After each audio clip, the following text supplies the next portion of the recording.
We had a podcast, but keep that one for a later date.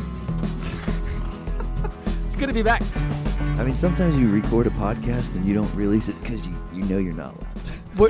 We're not deleting it. We're just not releasing tapes. Right. No. We have been gone for a while, but we've been working.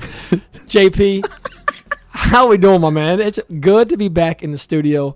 Wimbledon is action. I know we've been out of practice for about 20 days. You know, I took some leaves of absence. We had the tennis team yellow guys heading out of town. We were in where do we go? Wake Forest. South, yeah. Wake Forest. You were in England watching some tennis. Birmingham, all this action. Cinch. It was Cinch Open. We come back into one of my favorite parts of the year, Wimbledon. And it is going to be a jam-packed show, guys. I cannot wait to get started. I've been itching to get back on the podcast, guys. And JP, we got to start off. I think we just got to get right into Wimbledon, actually. I want to talk about Birmingham just because all the action was so much fun. You were over there in Europe, but it's like... I mean, it's sort of different because Carlos Alcaraz won. Did a great job. But, like, it feels like it was so long ago now. It's like, we got to just talk about Wimbledon. No one's thinking about Birmingham or no one cares that Chris Eastbourne. Eubanks won his first 250, his first ATP Tour event. But now they do. They do now. The Yellow Jackets, baby. Take out the TCU Horned Frogs. Shout out to Chris Eubanks, who is top 50 in the world now and climbing. Dude, that's insane. Yeah. It was a big deal for him to break the top 100 this year. But that's a good win because Nori's playing. He's playing. Dude, Nori was a semifinals last year. He's like semifinals last week. Yep, no, it's true. And his hometown guy had the crowd on his side. Definitely had the crowd behind him. But Chris Eubanks, guys, 6'7", Christopher Eubanks, big time server, repping the T fight from Technofiber, the one-handed backhand, looking nice. He's got the slice working. I mean, he comes to the net, puts a lot of pressure on the net with his 6'7" wingspan, or he's probably got a plus wingspan. He just looks like a freakish athlete. He's so long. I was impressed with what he's been able to put on the last couple weeks. The show he's been able to put on has been. The first day was July 3rd, and then you get Cam Nori and Eubanks on the 4th. I'm pretty sure we know who wins that match. The USA. That's USA. This baby. I'm sorry, Cam Nori. He had the fans behind him, but so did King George. Didn't work for him either. So Eubanks after this match talked about how much commentating on other matches has helped him kind of gather himself on the court and kind of hop off the emotional roller coaster. And I thought that was super interesting. He said, like, when I'm watching a match, just because a guy missed a shot doesn't mean that was. I mean, it doesn't always mean that you need to panic and sometimes you're learning from that shot, and that's what you got to do in the moment during these matches. You can't panic when you miss a ball, and he looks like he's so composed out there. Won the title on Sunday against Manarino, dominated Manarino, win his first ATP 250 event. Then he comes into Wimbledon with all types of momentum, ends up today taking out Cam Nori, where he will be now being the third round as the favorite against, O'Connell. I believe Chris O'Connell. Christopher O'Connell. And O'Connell's, and he's but the favorite. That's where Eubanks got to stay on the gas because I watched Can you see him not stay on? That's been his game the last 2 or 3 weeks, and it's like I don't see him being able to step off that. He hated grass. He's aggressive. But he hated grass until recently. He was saying how he got beat up, and he was telling all the guys in the locker room how much he hated playing on grass. How the ball doesn't bounce, the footwork's hard, and he said there's kind of venting and talking that out. He's been able to kind of accept it and enjoy grass, and now it's like he's looking like a top 30 player, probably better. I mean, it's beating top 10. One of my guys asked me today. He's like, "Who's going to be better in the next 5 years, Taylor Fritz or Chris Eubanks?" And you're like, "I hope Chris Eubanks." I was like, "I hope Chris Eubanks." I just I said. I was like, "I'm with you there." I think Fritz. Fritz is good, but I just really wish that Eubanks. Fritz is very good at tennis. He's just a chotch. I'm just kidding. No, he has the. I just can't get on Fritz's wagon. I don't know what it is. I don't relate to him. It's a little bit of his head sticks out. That's what it is. That's what it is for me. I'm thinking thinking his girlfriend Morg's put on a better show at Wimbledon this year than he did. Hosting some Threads show. Oh, she's got a lot of following. Got a lot of following. No, she does, and it's. I will say I don't mind the Fritz Morgan Riddle couple as much. It's just the Tsitsipas Badosa thing. It's just like, gosh, rough. She retired from her match today. After being down in St. I swear she just must have showered and darted to his match. She was already sitting courtside for his match. I'm like, that's crazy. That's a little much. That's a little like, but hey, it's true love. I mean, that's true love. It's true love. We'd love to see it. You can smell it. You can smell it. We got to talk about that match, though. Tsitsipas versus Andy Murray, guys. That match took 2 days. Pretty much thought it was a bummer because I thought Murray was going to win yesterday if it continued, but this curfew just, come on. I feel like he keeps getting the mind jobs, like especially when he plays Tsitsipas. But what is this curfew at? Can we just talk about the curfew? Like, what is it? We stopped the match at 10:40 because of a curfew in London, one of the biggest cities in the world. Aren't there like millions of people there? Like, do they sleep over there? Like, don't they drink beer till like 3 a.m. over there? Yeah. Well, but we got to have a curfew at 10:40. The Aussies are disappointed. They play till 2:30 in the morning over there. Same with the U.S. Open. It's true. Drink till 2:00. But like, if you're gonna have this curfew and you know it's a thing, you play 3 matches on center court per day, and not Andy Murray. And you start at 1 p.m. Yeah. So you had one match go. I think the women's match was straight sets. I forget what one of the matches might have been a 4-set. I don't think it was a 5th set, and you still couldn't get a match. And I'm like, start the matches at noon then, at least. Yeah. Like, what are we doing? I'm like, it's Andy Murray. Murray wins that. I felt like he had that. He had the match if you play on the same day. It's like all the. Like, if he wasn't sabotaged, he has to go sleep on it then, and Tsitsipas is able to kind of regroup, refine it, like kind of just flush the toilet on whatever happened and start from scratch and just win a best out of 3 match. You know, like and just obviously he was down 2-1, so he had to win both of them. But it's like it wasn't that the mental hurdle that it would have been in the moment. Seems like it was cut short. He's such a defensive player too. It's like it plays, Who, Murray? Yeah, it plays into Tsitsipas' things. He gets to be full on strike first, run, punch yourself out, hit the curfew, and then come back the next day and get to punch yourself out again. Like Murray's whole thing is to break people down over time. He has exactly with his precision and just counter punching and ability to just hit those. He's got awkward slices and slap backhand. Yeah, and he's got he can mix up the variation of his ball, whether it's like he gives you that. The ball he was giving Tsitsipas a lot was that mid-court junk ball. That's why Tsitsipas takes 8-minute piss breaks every single time in the 5th set too, so you can get a little bit of fucking energy back. I thought, but to be honest, even watching yesterday, so after yesterday they called the match. As soon as that match was called, I bet on Tsitsipas. I was like, that's over. Like Murray needed that match to be like, and I wasn't thinking like when the match started, I didn't even think of the curfew. I honestly forgot there was a curfew. Yeah, and I'm watching. I'm like, wait, they're calling him. Like, what a bummer. That match was going to be so good. Yeah. There was so much drama. It wasn't even that late. It was 10:36. Yeah. It's 10:36. Freaking put a... Your 5-year-old is up at 10:36. Put a tea on the burner. Drink some caffeine. For Christ's sake. Let Andy Murray fucking cook. Muzz. That's tough. Muzzard. And Muzz is up there defending the Wimbledon at his presser today. I'm like, stop it. Yeah. You just lost your chance at 36 years old with a metal hip to take out a top 5 player. Yeah. Because of a curfew. I wanted quarterfinals. He had it. He had Tsitsipas, but Tsitsipas to his point, like to his credit, I will say, even yesterday, I thought his body language was the best I've seen it all year long. Yeah. Even when he was down, I felt like he was just. It's like he got laid the night before. Sorry. God. No. Hey, who? Oh. Who's he? Tsitsidosa. This is the most cringe thing I ever heard. But they're in love though. But so I will say Tsitsipas kept his foot on the gas and looked sharp today. Like that was as good as and most comfortable I've seen him look on clay or on grass. I will say that backhand slice though. I know it was going over the net today.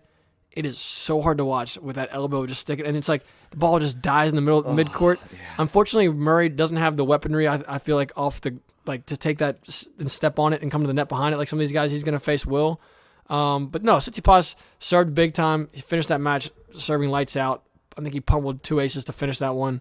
Murray didn't return like we're used to him seeing though. I thought statistically and just eye test, and he's just one of the best returners of tennis has seen, and he wasn't that guy today, and that's why he lost this match because he only got broken one time throughout the 4 sets, which was ridiculous. He was popping he was heavy on the radar today, 120, 125 range on the serve. He was hitting this, and he served amazing. I think he served out. He was at one point like 75% plus on the serve. So I thought he played well. It's just when you play against a guy with the serve and the forehand of Tsitsipas, you gotta find a break here and there, and he wasn't able to do it. And the big dudes, the grass. I think the downward trajectory of a big dude's ball, like Jarry and Tsitsipas and Bublik and all these dudes that are in Berrettini and like a lot of big guys out there right now. There's some tall, tall lads. There are. So you got Carlos and Nicholas. Sinner's Jarry. Not short. No, Sinner's not. Sinner's 6'2", but he carries himself bigger than that. Yeah. Hurkacz.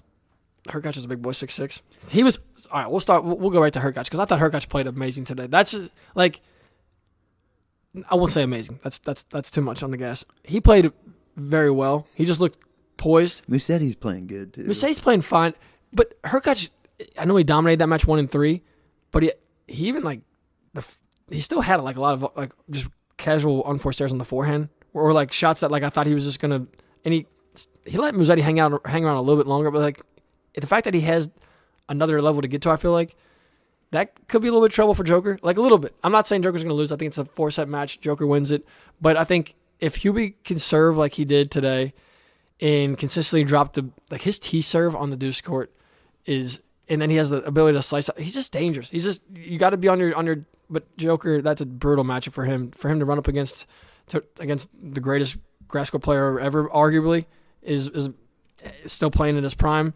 Don't like that draw for him. But I thought Hubie had a big win for himself.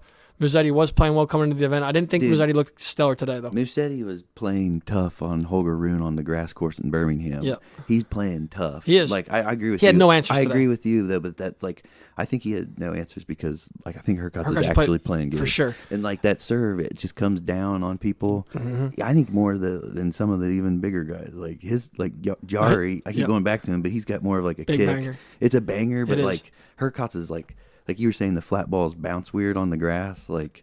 He was going right at, like, and it hits, and it's like. Nyeh. He was coming after Musetti's body blows, big ball tee, and I was just, I love watching him scrap. 6'6" guy, and he just looks more comfortable moving than the guy Musetti, who you would think would be the better athlete. It doesn't look like that way when they're playing grass. Hubie looks much more under control of his body and just like in control of his body weight. He's nimble for a big fella. Yeah, the grass, and he barely even broke a sweat. It looked like he just. The grass, I feel like you have to be more intentional with every step. No doubt. Like, you're just, like, there's a couple moves, you better be kind of light on your feet. You have to be. And, like... Look at Federer and Novak. The guys that stick into the ground, they slip all over the place. And you got to be nimble. You got to be light-footed. You got to be taking small steps. And for a big dude... For Eubanks, another guy that's 6'7", like he's moving so gracefully on this stuff. But you see Eubanks' body build, it's that's like he's dude. So skinny. He's a fighter. Do you see how that dude is 6'7"? I would love to know what Eubanks tips the scale at. I don't know, but he looks.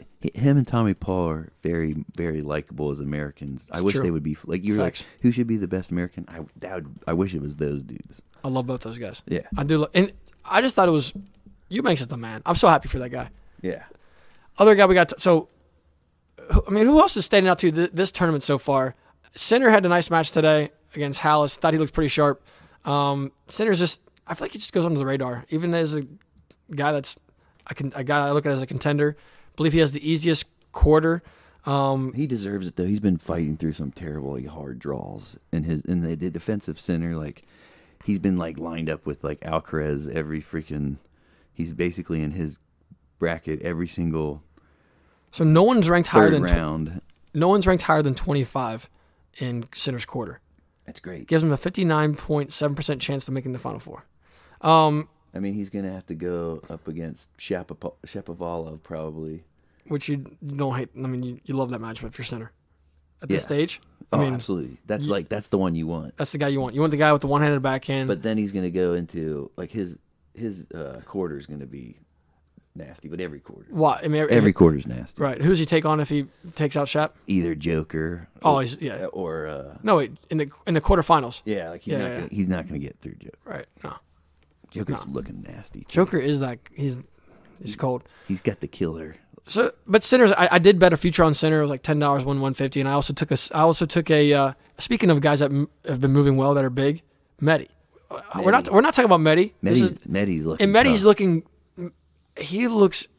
I won't ever say he looks graceful, like as far as his strokes or anything, but he looks so much more like the fact that he's been able to adapt to grass at this level to take he just looks he looks comfortable. I won't say he looks graceful, but he looks comfortable out there more than he ever has. He knows he can't play so far behind the baseline. He can't return from the back and fence. He's not dropping a set. Everybody else is dropping sets here and there. He's not dropping a set. Meddy looks good. Whatever he's doing is just like, it's tough. He's super focused. Like he looks. Did you watch that volley thing I sent you? The guy tees off. I think it was Frey tees off like right at his face and he tinks it. No, I mean I saw him in Ferry. Yeah. They had some the Wii tennis point. I did see that. Oh, yeah. I sent one to you where it was like 4 like right at his face. Like, dude, Arthur just played college tennis this past season, and he took Meddy to some tough sets there. Like that's impressive. That is kind of from cool. Stanford, and you hit it at this dude's head. It's true. You just hit it at Medvedev's head. That's gotta feel good. Meddy's the man, though. He is the man. He seems like I would be friends with Medvedev. Hell yeah, he probably respects that the dude tried to hit him in the head. Speaking of other guys that are tall, moving well on the grass court. No shit. Sasha Bublik. Yeah. Bublik is on, dude. Lord Bublik is on a tear. He grabs a title on the grass before this past Sunday, dominant fashion. He rolled JJ Wolf. Double fault. Gave him the bag. So JJ was in a tough battle in the second set breaker. Double fault. Doubles at 5-6 to lose the set, and then that one just hurts. 6-0 in the third. That one hurts. No, we gotta fight. Come on, man. Dig. Gotta dig. Sometimes, though. Bublik. I won't say that. Because you know what? Bublik is a bad man. He's top 30 for a reason. And when he's playing like a top 10, 15 guy. And when you double fault, you're demoralized. All hope is lost. No, I know. You're just sitting there on the gate. Like, but I'm just like, come on. Get your head. Bublik's been locked. The fact that Bublik just beat somebody at Wimbledon 6-0 in a set to close somebody out of JJ's level, JJ's been a top 50 player for the last however long. Somebody's on, though. Like, Bublik's disgusting. Yeah. I mean, I thought we were going to miss Kyrgios a lot and just like the showman that he is. But if you guys aren't watching Sasha Bublik, you're missing out. Like, this guy is special. Like, he just does some things that nobody else like. Hubie Hurkacz will mix it in there a little bit, and people don't. What Bublik is so relaxed out there. It doesn't matter what the score is. He's got this Benoit Pairness about him, plus a mixture of Hubie Hurkacz, where like no matter the score, he will hit any shot that he's feeling at that moment. And the wilder the moment, the crazier the shot he's going to hit.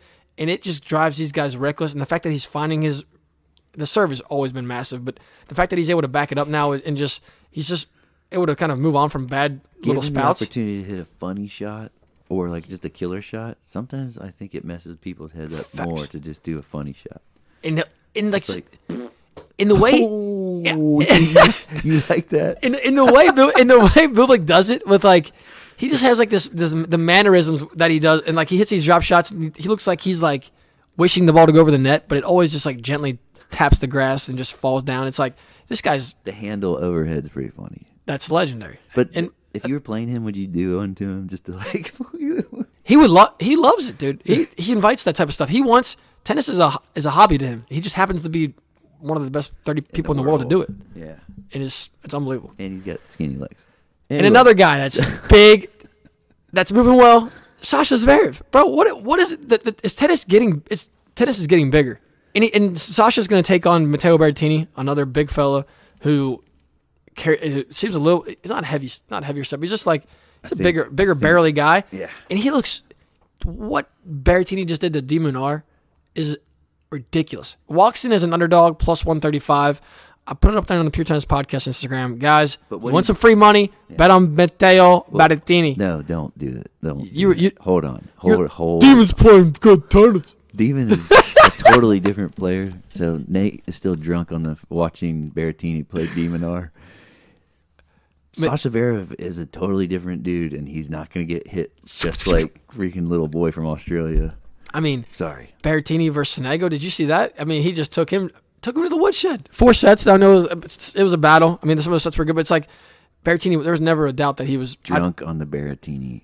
I'm telling you. Berrettini lost that first set against Sonego, and I went, "Give me that. Let me hammer Matteo down a set." I did. I'm like, I'm all over Matteo this tournament against Zverev. You think Zverev is going to take this one? Yes. 4 sets? 3 sets? I don't know. You're so confident. I know you're not. Don't say 5. I'm not confident. I'm more confident in the fact that Berrettini does not have big game anymore. I feel that. What do you mean? Because he hasn't showed it in a while, you mean? Yeah. I mean, so he walks into that match tomorrow as Sasha is a -130 favorite. Mateo's +108. How many times have they played each other? Like 5. I think Who's it's won 4 every to 1 single Sasha. match? 4-1 Sasha. Yeah. I mean, that's fine. That's Who's been to the finals of Wimbledon in the last couple of years? Yeah, but we could go look at that draw.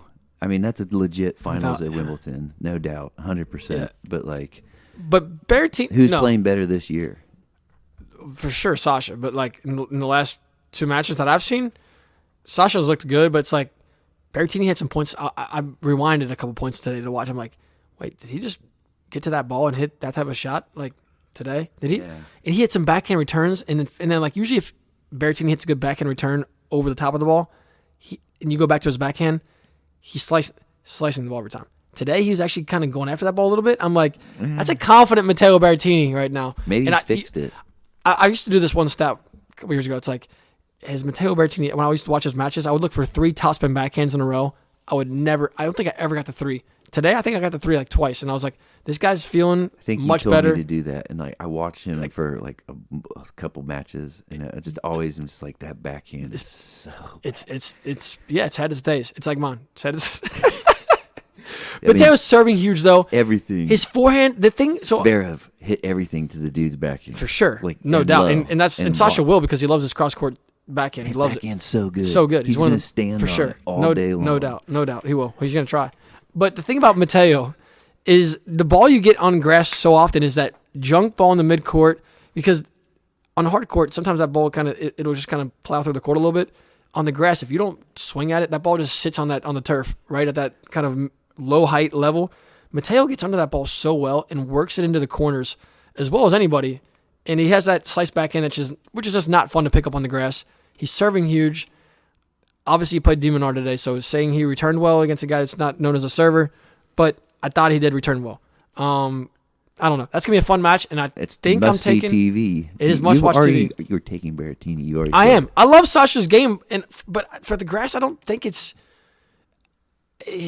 Can Sasha serve well in the big moments? And that's a thing that he's shown in the past, that the nerves get to him. Against this is like 3 people. And it's only 3 people. He's going to have the pressure on him to hold, because breaking Berrettini is, and unless Berrettini's level just drops off a cliff from these last 2 matches. I mean, I'm taking Berrettini as an underdog. Again, I'm slapping on it for 5-unit play. He has a loss against Carlos Alcaraz this year. He's got 1 to Meddy, 1 to Taro. We won't talk about 2 to Meddy. Taro, damn, he was coming back from injury. I will give him that. Ruby, because he's total beast. And then Murray, the Murray one. But dude, I mean, Zverev can play, and no doubt. There's no way he's to me. I feel like I'm amazed that you have that confidence in Berrettini. Like I said before, I just like him as a dog. As a favorite, I wouldn't feel this way, but as a dog coming in, just you get action, take it. Yeah, exactly. Bet against the game spread. Got to be a smart bettor out here. I'm a fan of. I just don't like it because I'm a fan of both these guys, and these are 2 guys I actively kind of seek out to watch their matches, but. Can't wait for that matchup. Agreed. Totally agree. Next most fun matchup tomorrow, though, Grigor Dimitrov versus Frances Tiafoe. Tiafoe at -120, Grigor +100. Think that is a get your popcorn type matchup. Tiafoe playing just He's looking tough. His mentality on the court has seemed like it's just gone. It's come tenfold from where it was. He seems like he's just taken a level of his maturity on the court. He's still fun Frances Tiafoe. He still brings the joy to the court, engages the fans and all that stuff. It just seems like there's a maturity in his game, whether it's the patterns that he's playing with. His shot tolerance has gone up. He's got a little more variety than he ever did. He's confident, taking his chances now, and he's just playing very poised, relaxed. He's in a dangerous place right now. Grigor, obviously a comfortable grass court player. And dude is playing right now because he beat Francesco Cerundolo and Birmingham, and he lost to Alcaraz, but it was it was a battle. Good tennis. So I think that who wins this one? Dimitriev's slice is just gonna. But thing with Tiafoe, Tiafoe's backhand is so damn good though. He likes to slice too, and he just loves his backhand in general. One thing when guys play against Frances Tiafoe, it's I don't understand why they try to pick on the backhand. You got to go at Frances's forehand. You got to go after the. It's obviously a weapon, but you can break down the forehand. You cannot break down the Tiafoe backhand. Who wins that match? I'd say I'm going to go. I want Tiafoe to win, but I'm going with Dimitrov just because I think I watched him play against Alcaraz and he was 3-4-5. Dimitrov's serve is just so good. I'm giving it because of that serve. You give me a 3-setter, 4 or distance. I'm thinking it'd go the distance. I like it. I'm going. All right, I just like if I had to pick a 5-set match tomorrow, that one I would probably say would do it. And Vegas says this is a toss-up pretty much. Really? This is pretty minus 120 for Tiafoe, plus 100 for Grigor. Slight favorite Tiafoe. I will take him as a dog. Take him. There you go. My pick. I'm going. I like it. Now that he's a dog, I'm totally taking him. For sure. And but I think Tiafoe is just. He's at this stage in his career. He's a little more athletic. He's more athletic than Dimitrov. The serve is right on point with Dimitrov's. The cross court backhand battle. Dimitrov wins that against 85-90% of people. I don't know if Tiafoe is one of those guys. Yeah. And I don't know. Give me Tiafoe 5 sets. Ooh, wow. What's the last one for tomorrow? Yeah. That will be Jarry, Alcaraz. Just not highlighted on my list. No. You don't want to see the giant beast? You don't want to see the freaking little guy kill the giant human? I mean, the dude is huge. Tommy Paul Lehechka has my attention a little bit more. Yeah. No? I love Tommy Paul, but if Alcaraz and Jarry are playing and Tommy Paul and Lehechka, I'm probably going to watch Alcaraz Jarry just because I want to see the big dude go down. That's dude is playing good too. That's fair. Big tall guy. No, Alcaraz is awesome. Just the same way that Tommy Paul is awesome, is that they just cover court, hit the ball all over the place really hard, and I just would rather. What about Holger versus Fokina? That's an athletic battle, fun one. I've never seen Fokina on grass, so I don't know. I watched Holger look pretty solid. But didn't Jarry just beat Carlos on clay? Or no, won 3 sets and he lost. You're right. Yeah, won 3 sets, he lost. But no, Jarry presents problems for Carlos. I don't know why. It's like Carlos is. I think I'm not going to say this take. People are going to hate me. He's gone. No, I love watching him when it feels like a big match. When it's not a big match, I'd rather watch the guys that are trying to push the Carloses and the Djokovic's. Watch those guys battle it out. I don't feel like Jerry's going to. It's 3 sets, maybe 4 sets for me. You'd rather have Jarry go deeper playing other people. Yeah, I'd rather just. Yeah, Carlos is going to win that match. I don't think it's just not where I'll watch it because Carlos is always going to put on a highlight reel, and he's always got just his shot making is world class. But I'd rather just watch like a Tommy Lehechka battle like that. That's true. I'm with you there now. That ground warfare. I've completely changed my opinion. It's good. I'm watching Tommy Paul. I'm serious. That totally changed my opinion. That's the truth. That's sick because I think that you're going to watch. You're going to turn on Carlos, and you're going to know the whole time who's going to win that match. Which is why I hate matches like that. That's true. I agree 100%. So we got Rune, Fokina. I'm taking Holger just because I think he's so solid right now. Across every surface, that's another guy who I think once the maturity kind of hits him a little bit in the face and he starts to kind of handle his emotions better in these big moments, he's going to be a problem. He's a minus 265 favorite tomorrow. I think that's a lot of respect because Fokina's played pretty solid, but I think that's about right. Holger takes that one. I'm taking him in 4. Hurkacz Djokovic. We just talked about this before we got on the podcast, and I think that's a matchup that's Hurkacz he's earned this matchup. Like I think he's got a chance to put on a show for people. And if he's going to do it, he's got to do it. This is his surface to do it. 100%. This is his best. Not going to do it in Australia. He's got it against Novak. Novak talked about it after his match today against Stan, where he just obliterated Wawrinka. I mean, that was just. I felt bad for Stan. I wanted to throw him a life jacket in a rescue boat. Yeah, just get him out of there. But he didn't look as comfortable on the grass as I thought. Stan? He would. Yeah, I watched. He dominated Echeverry, rolled through him, and I thought he goes into these moments of just utter brilliance and just complete can't miss a shot for 15 balls, and then all of a sudden it's like he can't make a shot for 15 balls. I mean, it's like what? Yeah, it's just too streaky right now.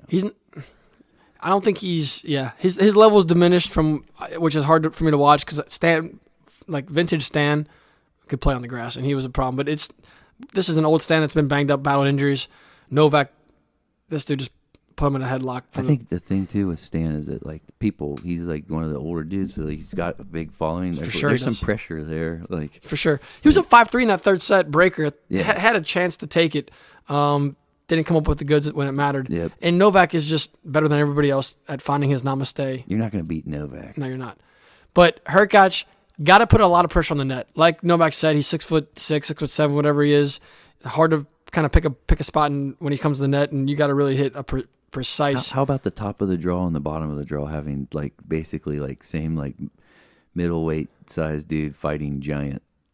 I mean, like the 1 and the 2, 1 and 2 have the same match. It's true. I think it's an interesting point because Hurkacz and I think Jarry present similar problems.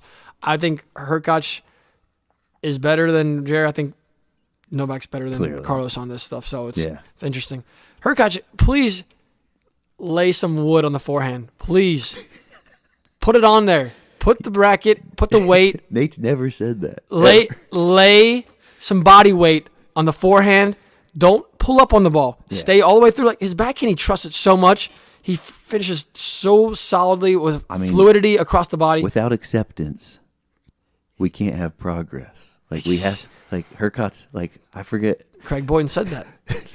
Boyden said it. You listen to your coach. I know. Listen it's to your like coach. You know, you're like learn your coach's words. It's learn your coach's words, and it's hard to be like. It's hard to kind of knock him after a 3-set wipeout of a guy like Musetti, but it's like I'm still like there's another level for Hubie Hurkacz to get to, and I just told Bartek today. I said if I could help one player at a slam, particularly this one, I feel like it would be Hubie Hurkacz. I would just be. Do you think that his body's just so big though that he's like Ernie Els and that you can't see that he's like annihilating a ball? Because he's just so big. Is his mile per hour down on the forehand? Like he's not getting 105. No, not even close. And I never see him do it. But like I've seen him like stand on a ball and like slap one back. And it's too spinny. He doesn't flatten it out, and when he doesn't trust this, like he just stops the swing, and the ball goes airborne, and it's just. The backhand, he loves it. Like, he freaking accelerates through the backhand. He drives it. He almost can hit it like inside-out backhand where the ball spins out to the left. I did one of those last night. There's no better feeling than hitting a good backhand, man. I don't hit many of those, so every time I hit... Into their forehand for a winner. It's the best. Hubie, put some pressure on the net. Let's go. Find your hands at the net and take some chances on the second serve. Any second serve that you get against Novak, smoke the ball. You're not going to win the baseline exchanges against... Novak. You're not going to win these. Like Bartek says, you got to just trust this first serve. Crack the whip on the forehand. Yeah. Just be loose with that wrist. Let it flop. Even if you get your first serve in, he's going to annihilate. So you might as well just go give him 2 because he's going to annihilate your second one anyway. It's true.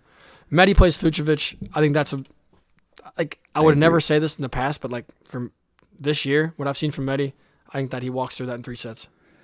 Yep. I agree 100%. Let's take a little break before we get to the women's action. In sticky situation, we have one. Don't forget, folks. Sticky situation.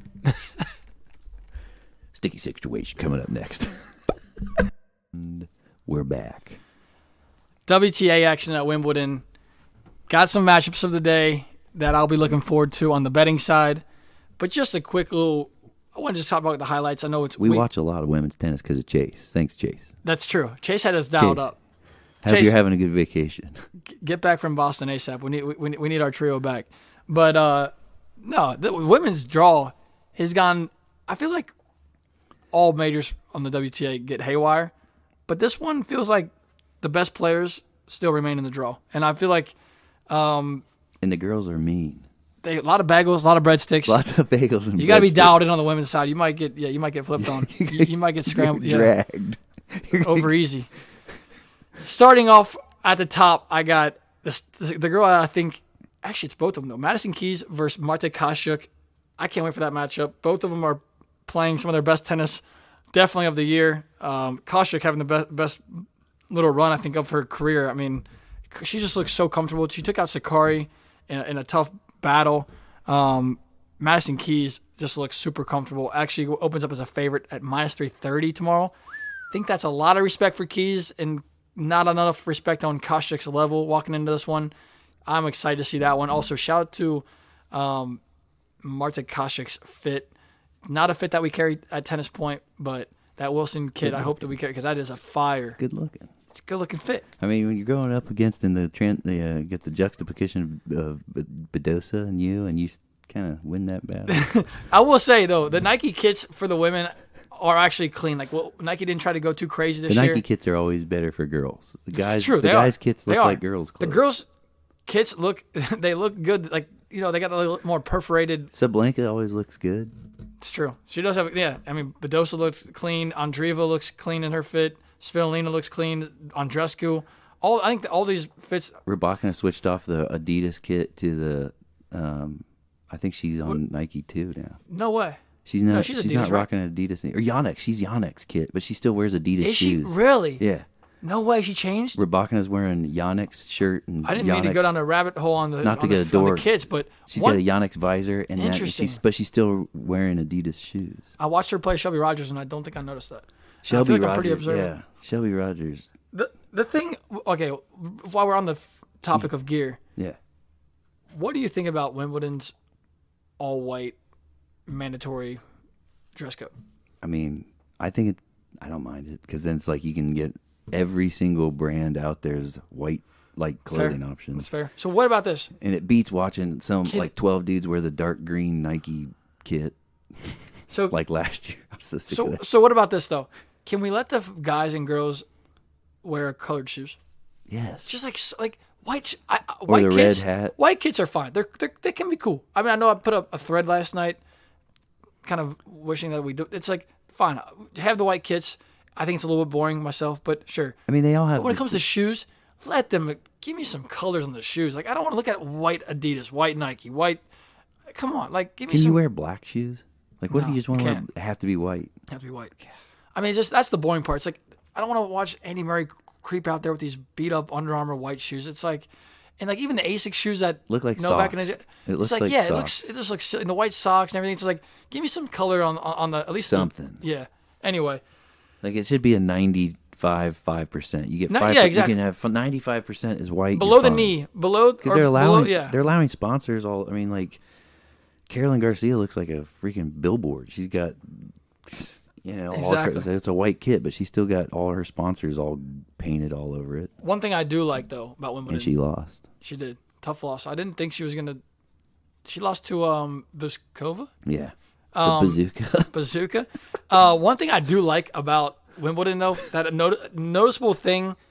I know it's been a thing for years, but it's like when you go from watching, especially like I was looking at U.S. Open highlights the other day, and just seeing how many advertisements are pinged on the back of the baseline on the back wall, and then you watch Wimbledon, and it's just so clean. Yeah, I like it too. It just has the aesthetics that just give them that. It's so much cleaner. It's like the Masters. It's like keep it clean. Like that part right there, the visual, the optics. Big fan of because they're losing millions of dollars in advertisements that they could be getting. No, I think that just one observation I made. Anyway, going back to the women's matchups that I'm looking forward to, as well as kind of the top storylines on the women's side.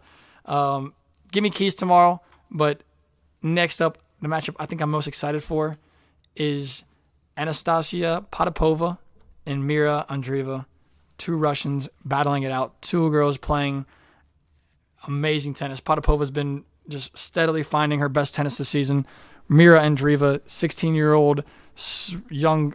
I don't like to say this about girls that are 16 years old. But I think she's going to be a superstar. Like I feel like Andreeva's level and her, like she's just such a mature mindset that I feel like she's just destined with her work and just she loves tennis. You can just tell when she talks about it.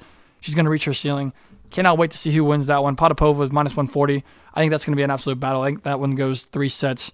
That's a good one. I'm going with the Sorana or Kirstia Sorana and that Haddad Maya.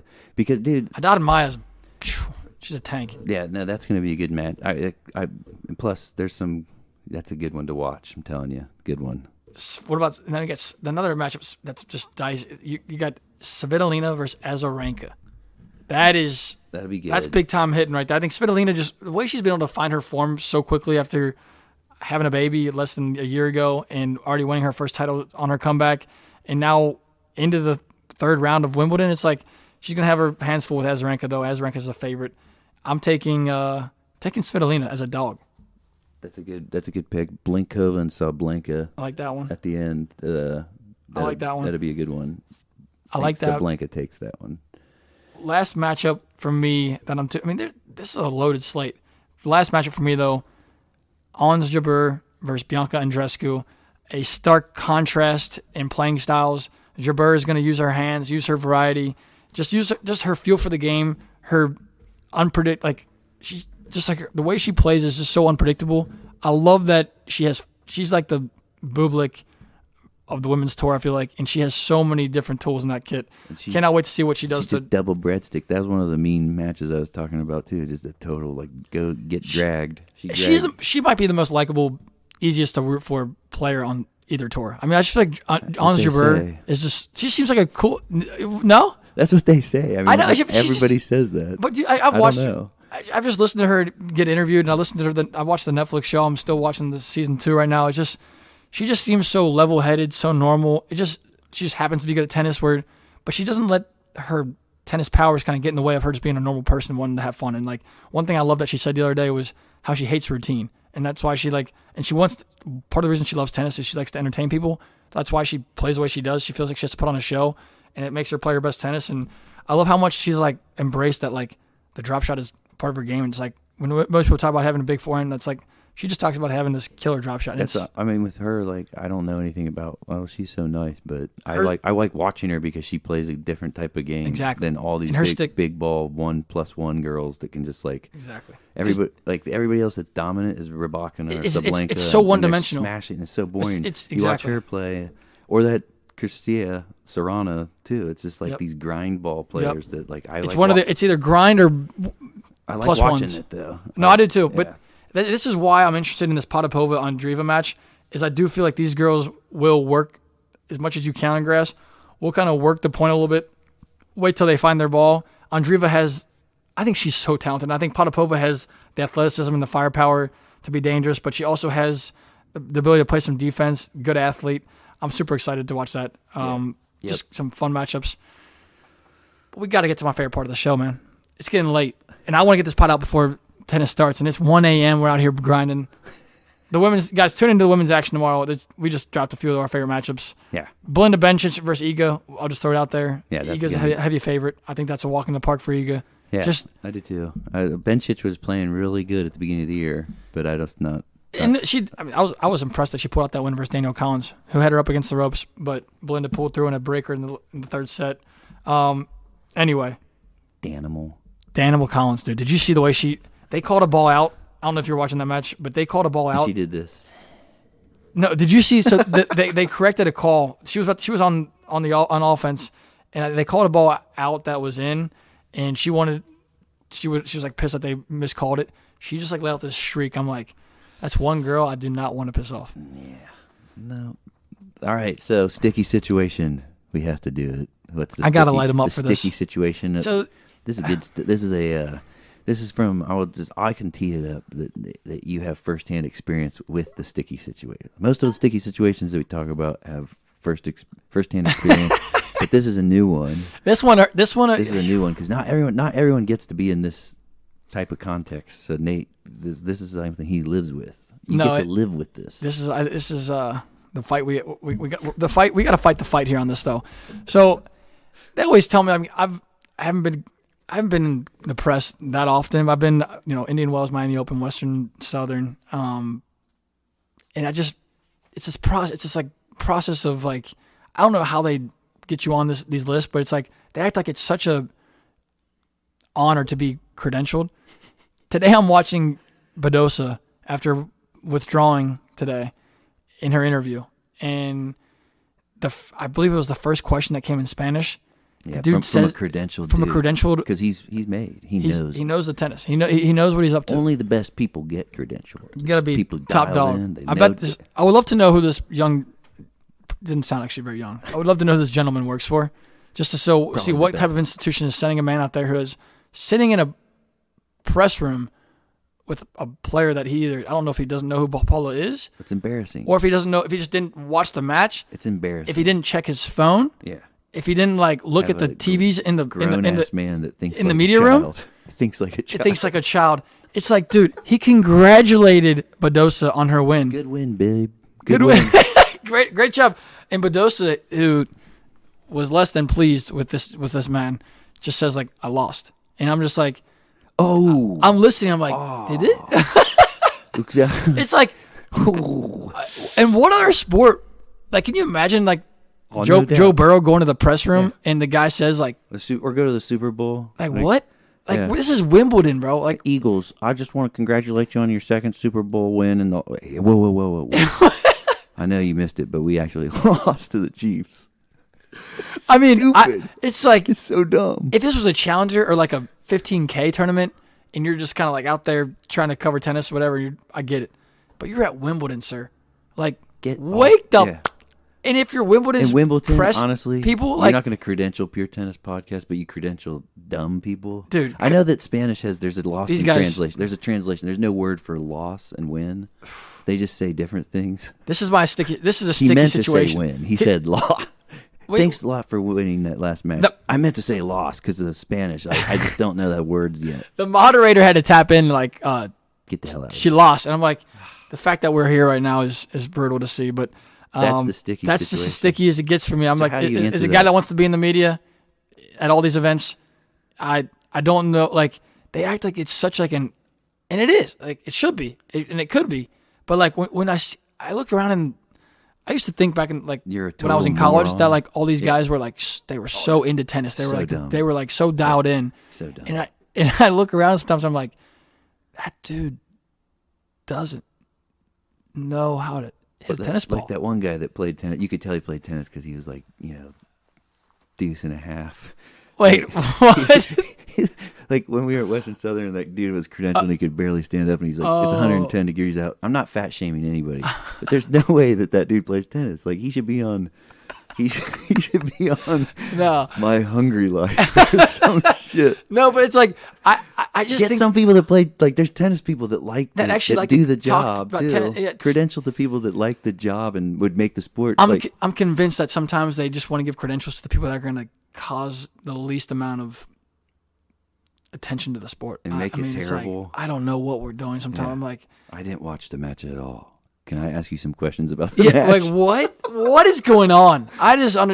It's Wimbledon. It's freaking Wimbledon. It doesn't get any bigger for our sport. We got guys congratulating athletes that just come off the field the turf with retirement, getting congratulated. Then he has the balls to kind of continue and like, how's your form? How do you feel after injury? Like, bro, what are you saying? Yeah, just tap out. Go away. Like if you go away and don't even ask about it. If you don't watch the match, just ask about her life. Don't even tap into the tennis. You just sounded. Go work on your book, dude. Go work.